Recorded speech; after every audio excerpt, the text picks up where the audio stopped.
Halo guys, kembali lagi di Riko Official.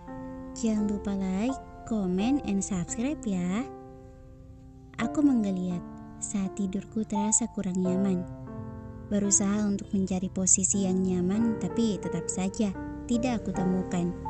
Dengan terpaksa aku terbangun, mengucek mataku agar tidak terlalu terasa berat. Tak lupa aku juga menguap, tentu saja aku langsung menutup mulutku. Samar-samar aku melihat jarum jam yang terus berputar-putar. Ternyata jam sudah menunjukkan pukul 3 dini hari. Dengan rasa ngantuk yang masih terasa, aku beranjak dari tidurku, mengumpulkan nyawa dengan duduk dan bersandar di kepala ranjang. Aku sedikit menunduk, memperhatikan tubuhku yang tertutup selimut. Aku mengedarkan pandanganku. Tempatku sekarang persis seperti kamarku.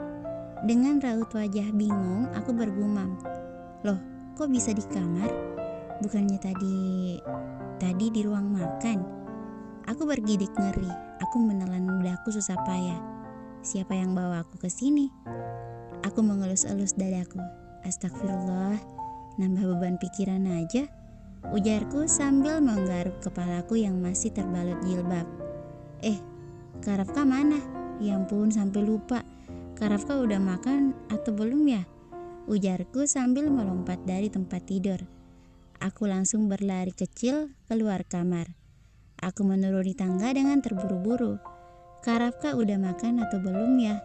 Ucapku khawatir dengannya dan juga dengan makananku.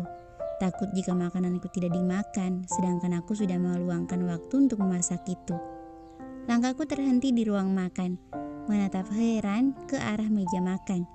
Meja makan bersih tanpa ada tumpukan piring dan lainnya. Makanan yang aku masak habis tak tersisa. Aku melangkah menuju dapur. Mungkin saja Bi Ima sudah memindahkannya. Sampai di dapur ternyata tidak ada apapun. Sup yang aku buat juga tidak ada di sana. Nasi juga hanya tersisa sedikit di rice cooker. Kulihat wastafel tidak ada piring atau mangkuk kotor. Aku menjadi bingung, siapa yang melakukan semua ini? Aku menggaruk kepala sambil berjalan kembali ke ruang makan. Terduduk di kursi meja makan sambil termenung. Siapa yang makan semuanya? Terus siapa yang beres-beres juga? Masa Bi Ima? Gak mungkin, Bi Ima tadi malam sudah tidur. Lalu siapa? Aku terus berbicara, seolah bertanya tentang hal yang memenuhi kepalaku. Nambah beban pikiran aja nih. Tidak mau ambil pusing, aku kembali ke kamar lalu melaksanakan sholat sunat tahajud.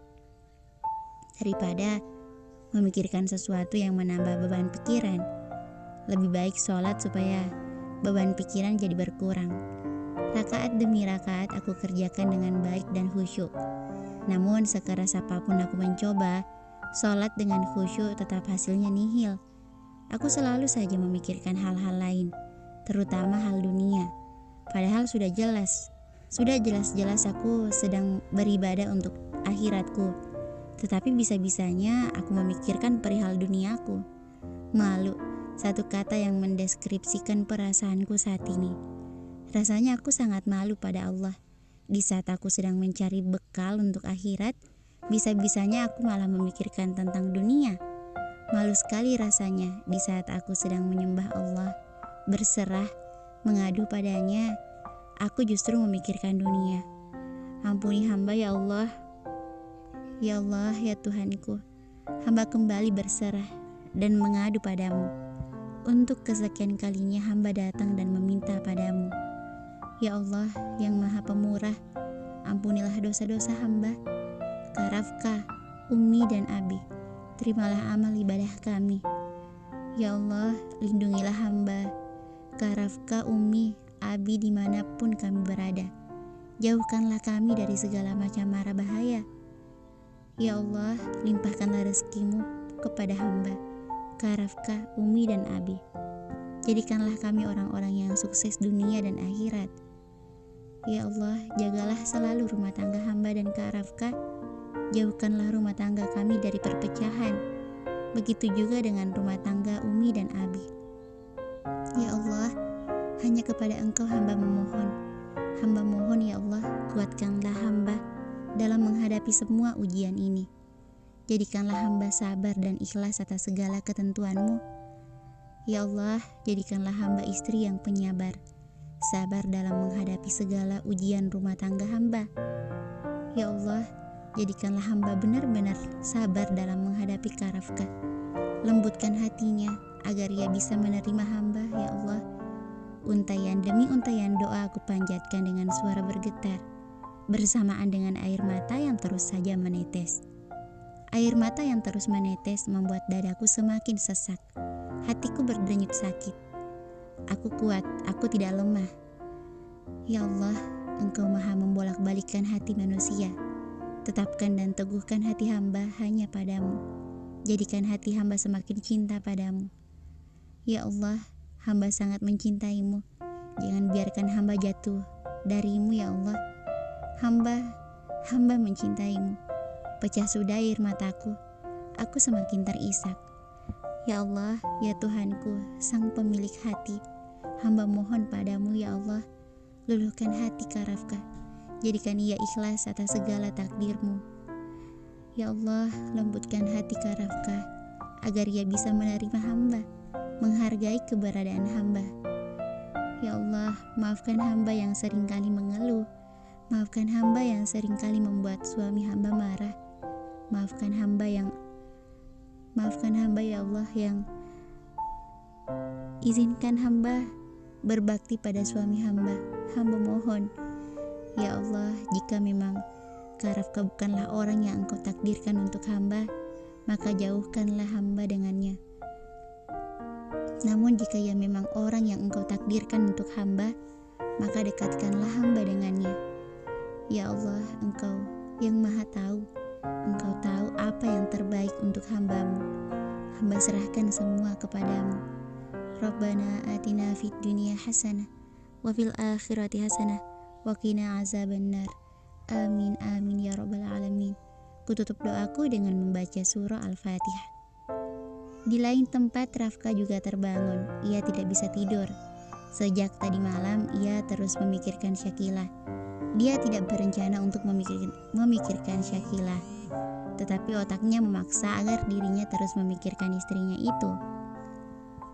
Rafka berpikir apa yang harus ia lakukan setelah ini pada Syakila. Seperti apa ia harus bersikap. Ia menjadi bingung. Sejak kemarin hatinya terasa berbeda. Setiap kali mengingat Syakila, hatinya merespon baik. Ada rasa yang berbeda yang belum pernah ia rasakan sebelumnya. Jika Syakila candu dengan suara azan, mengaji dan sholat Rafka, maka Rafka candu dengan makanan yang dimasak oleh Syakila. Rafka beranjak dari tidurnya. Ia berniat melaksanakan sholat sunat tahajud seperti malam-malam sebelumnya. Rafka melaksanakan sholat seperti biasa. Bedanya malam ini doanya lebih panjang dari sebelumnya. Jika kemarin ia hanya berdoa untuk kepentingannya sendiri dan orang tuanya, kini berbeda. Ia membawa nama Syakila dalam doanya. Suasana hati yang bimbang memenuhi relung hati Rafka. Kedua tangannya terangkat untuk memanjatkan doa.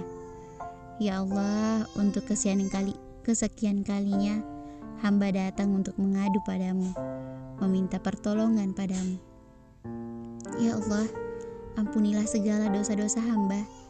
Maafkan hamba-Mu ini, ya Allah. Maafkan yang tidak becus menjadi seorang suami. Maafkan hamba yang tidak becus menjaga istri hamba. Maafkan hamba yang terlalu egois hingga membuat hamba sombong dan tidak tahu diri. Maafkan hamba yang penuh dosa ini telah berani menyalahkan takdir-Mu, ya Allah. Maafkan hamba. Ya Allah, maafkan hamba yang telah menyakiti hati perempuan yang selama ini begitu mencintai hamba, melebihi ia mencintai dirinya sendiri. Ya Allah, maafkan hamba karena telah membuat istri hamba menangis. Maafkan hamba, maaf atas kesalahan dan dosa-dosa hamba. Ya Allah, limpahkanlah keberkahan-Mu kepada Syakila. Jadikanlah ia perempuan yang selalu bahagia. Berikanlah ia pahala yang besar atas segala sabar yang telah ia lewati. Ya Allah, jika memang Syakila adalah perempuan yang Engkau takdirkan untuk hamba, tapi mengapa hati hamba belum bisa menerima kehadirannya? Mengapa hamba tidak bisa mencintainya? Ya Allah, jika memang Nadira bukanlah perempuan yang engkau takdirkan untuk hamba, lantas mengapa perasaan ini masih engkau biarkan tersemayam? Ya Allah, apa yang harus hamba lakukan? Syakila sudah sangat baik terhadap hamba. Ia telah melakukan kewajibannya sebagai seorang istri. Lalu mengapa hamba belum juga bisa menerimanya? Ya Allah, jika memang Syakila adalah takdir hamba, maka dekatkanlah. Namun jika memang Syakila bukanlah takdir hamba, maka jauhkanlah. Ya Allah, berikanlah petunjuk-Mu. Hamba percaya akan segala takdir-Mu. Rabbana atina fid dunya hasanah wa fil akhirati hasanah wa qina azabannar. Amin amin ya rabbal alamin. Rafka dan Syakila sholat tahajud di waktu yang sama, hanya tempatnya saja yang berbeda. Rafka di kamarnya dan Syakila juga di kamarnya. Keduanya sama-sama memanjatkan doa dengan penuh harap, sama-sama memohon untuk kebaikan hubungan mereka. Setelah sholat tahajud, keduanya tidak tidur kembali, tetapi keduanya menghabiskan waktu untuk berdoa kepada Allah, berzikir kepada Allah dengan perasaan ikhlas dan berserah. Lantunan ayat demi ayat Al-Quran memenuhi seisi kamar keduanya. Suara mereka yang terdengar pelan membuat suasana sangat hening, kecuali suara ayat-ayat suci Al-Quran yang keluar dari mulut mereka. Keduanya sama-sama menjemput cinta di sepertiga malam, memasrahkan segalanya hanya kepada Allah Subhanahu wa Ta'ala, hingga akhirnya lantunan mereka berhenti untuk memenuhi kesalahan masing-masing, kembali memohon ampunan kepada Allah, kepada Tuhan semesta alam, hingga akhirnya mereka kembali berdiri untuk melaksanakan sholat subuh. Bedanya Rafka sholat di masjid, sedangkan Syakila tetap sholat di rumah. Sudah menjadi hukum dalam Islam, laki-laki sholat berjamaah di masjid, sedangkan perempuan sholat di rumah. Sholat subuh selesai, Rafka pulang ke rumah tanpa sepengetahuan Syakila. Rafka pergi dan pulang dari masjid tanpa diketahui oleh Syakila. Ia masih canggung untuk sekedar memberitahu istrinya. Begitu juga dengan Syakila. Ia sudah selesai sholat. Seperti biasa, setelah sholat, berzikir, berdoa dan mengaji, ia akan menemui Rafka untuk membangunkan suaminya itu. Tepatnya, Syakila ingin memastikan apakah suaminya itu sudah bangun dan melaksanakan sholat atau belum. Tok tok tok. Syakila mengetuk pintu kamar Rafka dengan pelan, takut mengganggu. Aneh memang, ia berniat membangunkan tetapi ia juga takut mengganggu. Assalamualaikum, Kak Rafka, panggilnya dengan suara yang sedikit keras. Tidak menunggu waktu lama, sekali panggil pintu langsung terbuka. Syakila sedikit mundur lalu menunduk. Rafka muncul dari balik pintu dengan memakai setelan baju gamis hitam sampai atas mata kaki. Dengan kopiah dengan warna senada membuat ketampanan Rafka meningkat 10 kali lipat. Tampan, satu kata yang mendeskripsikan Rafka di mata Syakila saat ini. Matanya sampai tidak berkedip-kedip menatap suaminya itu. Waalaikumsalam, kenapa? Syakila membeku. Respon Rafka sukses membuat jantungnya berdebar kencang. Gumam Syakila mengikuti nada bicara Rafka. Hah? Sahut Rafka dengan kening mengkerut. Kenapa? Lagi. Rafka bertanya saat Syakila hanya diam membisu. Syakila masih diam tanpa suara. Sepertinya perempuan itu melamun. Rafka yang jengah langsung saja mendekati Syakila. Mengikis jarak di antara keduanya, langsung saja Rafka meniup wajah perempuan itu, membuat Syakila refleks, menutup matanya, merasakan bulu kuduknya berdiri. Kenapa melamun? Ujar Rafka di depan wajah Syakila. Syakila menelan ludahnya susah payah. Ia gugup, belum lagi jantungnya kini sudah berdetak kencang. Jangan sampai Kak Rafka dengar suara detak jantung Kila, ucap Syakila dalam hati. Menyadari jarang di antara keduanya begitu dekat, Rafka langsung mundur. Ia menjadi salah tingkah. Begitu juga dengan Syakila. Maaf, Syakila mengangguk pelan. Enggak apa-apa, ujarnya lalu menghela napas pelan. Kila kesini mau tanya kakak udah sholat subuh atau belum? Jadi apakah Rafka udah sholat? Alhamdulillah udah, jawabnya membuat Syakila mengulas senyuman. Cuma itu, Syakila mengangguk, memang hanya itu. Lalu apa yang harus ia tanyakan lagi? Ya udah, ya udah, ya udah, ya udah sana pergi. Cuma mau nanya itu doang kan? Syakila menatap Rafka datar. Jika saja ia berani, mungkin ia sudah menampar wajah datar tidak berdosa suaminya itu. Iya, Kila pergi. Assalamualaikum. Waalaikumsalam, jawab Rafka. Setelah itu Syakila benar-benar pergi. Rafka sedikit memutar badannya, memperhatikan Syakila dari belakang. Kok Kila gak nanya suaminya ini mau sarapan apa? Padahal lagi kepengen makan nasi goreng. Pagi-pagi sekali aku sudah berada di dapur. Ini sudah rutinitasku, memasak untuk Kak Rafka. Hari ini aku ingin membuat sarapan untuknya. Aku sangat percaya untuk kali ini Kak Rafka pasti memakannya. Yang penting percaya diri aja dulu. Aku menatap seisi kulkas. Masak apa ya? Gumamku sambil mengetuk-ngetuk daguku dengan jari-jari tanganku. Nasi goreng enak kali ya, ujarku lagi. Aku memutar bola mataku lalu berdecak pelan. Nasi goreng aja deh, lebih mudah, finalku. Aku mengambil beberapa sayuran dan telur di kulkas, mengambil nasi dan menyiapkan semuanya di dekat kompor. Aku mulai mengerjakan semuanya, memotong-motong sayur-sayuran, cabai, juga bumbu lainnya, menyiapkan wajan dan memanaskan minyak goreng. Bismillah, gumamku, lalu memulai memasak nasi goreng. Tidak butuh waktu lama, nasi goreng yang aku buat sudah siap. Ini yang aku suka dari nasi goreng. Rasanya enak, buatnya juga mudah.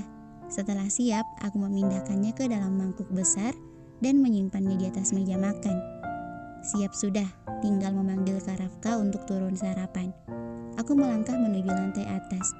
Niatku baik, ingin mengajak Kak Rafka untuk sarapan. Jangan sampai setelah ini aku dimarahi habis-habisan. Aku mengetuk pintu kamar Kak Rafka lalu berkata, Kak Rafka, Kak ini Kila, ayo kita sarapan bareng. Ia tahu suara kamu kakak kenal, sautnya dari dalam, membuatku terkekeh kecil. Sarapannya nanti dulu, mending kamu masuk dulu sini. Astagfirullah Kak, gak baik berduaan. Jangan banyak omong Kila, cepat masuk. Tidak mau mendapat amukan, aku langsung melangkah masuk ke dalam kamar Kak Rafka. Tidak lupa, aku menutup pintu lalu berbalik. Kedua bola mataku membulat sempurna saat melihat pemandangan di depan. Astagfirullah Habi, teriakku sambil menutup wajahku dengan kedua telapak tanganku. Bersambung, thank you for watching.